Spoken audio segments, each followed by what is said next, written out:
दोस्तों जय श्री राम, जय हनुमान, जय बाबा नीम करौरी। स्वागत है आप सभी का आपके अपने प्रिय चैनल बाबा जी मेडिकल्स पर। मित्रों, बाबा नीम करौरी जिन्हें भक्त साक्षात हनुमान जी का स्वरूप मानते हैं, उन्हीं बाबा नीम करौरी के चमत्कारों की एक कथा मैं आप लोगों के सामने आज लाया हूँ।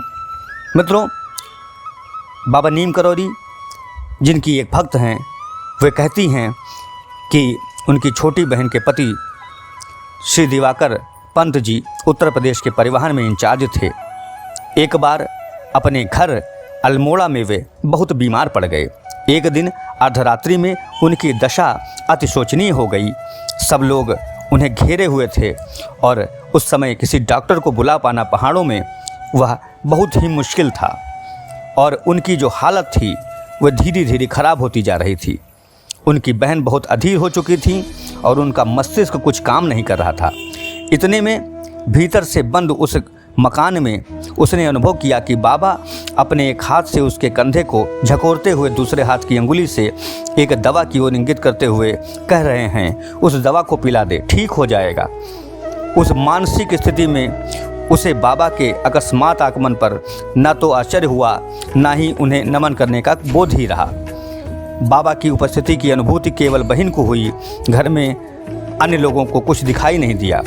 उसने तत्काल यंत्रवत उस दवा की एक अनिश्चित मात्रा अपने पति को पिला दी। इस बीच बाबा अंतर्ध्यान हो गए। उसके पति की दशा में विचित्र परिवर्तन आ गया। वे बहुत उग्र हो उठे। उनकी उत्तेजना से लगता था कि उनका दिमाग खराब हो गया है। घर के सब लोग भयभीत हो गए और बहन की नासमझी पर अपनी अपनी ओर से खेद प्रकट करने लगे। वह दवा का नाम भी नहीं जानती थी और उसको बोध भी न था कि वह किस काम से आती है और उसकी कितनी मात्रा दी जाती है। सवेरा होते ही डॉक्टर खजान चंद बुलाए गए। उन्होंने आदि से अंत तक बीमार की सारी बातें शांति से सुनी और उस दवा की शीशी का भी निरीक्षण किया। उस दवा का नाम कोरोमिन था। उन्होंने बहन को अपने पास बुलाया और आश्चर्य से पूछा, बेटी तूने यह दवा कैसे दे दी? बहन बहुत लज्जित और दुखी हुई। उससे कुछ उत्तर नहीं देते बना। वह केवल सिसक सिसक कर रोने लगी। डॉक्टर ने उसकी पीठ को थपथपाते हुए घर वालों से कहा, इसने अपने पति को स्वयं बचा लिया। यही एक दवा उस समय देने की थी, अन्यथा बीमार का बचना संभव न था। अब ये ठीक हो जाएंगे, चिंता की बात नहीं है। बाबा कहते थे कि संत और भगवान से कुछ मांगने की जरूरत नहीं होती है। जो उचित होता है उसे वह स्वतः देते हैं। यहाँ स्वयं प्रकट होकर आपने अपने भक्त पर आयाचित कृपा की। मित्रों, बाबा नीम करौरी सदा अपने भक्तों के साथ रहते हैं। जो भक्त उन्हें याद करते हैं, उन्हें समय आने पर बाबा नीम करौरी कृतार्थ करते हैं, उसकी हर इच्छा को पूर्ण करते हैं।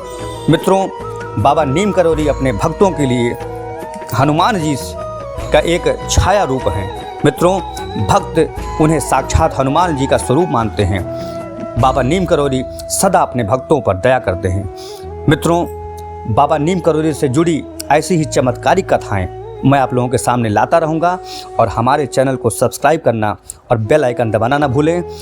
मित्रों, मिलते हैं अगले भाग में। तब तक के लिए जय श्री राम, जय हनुमान, जय बाबा नीम करौरी महाराज।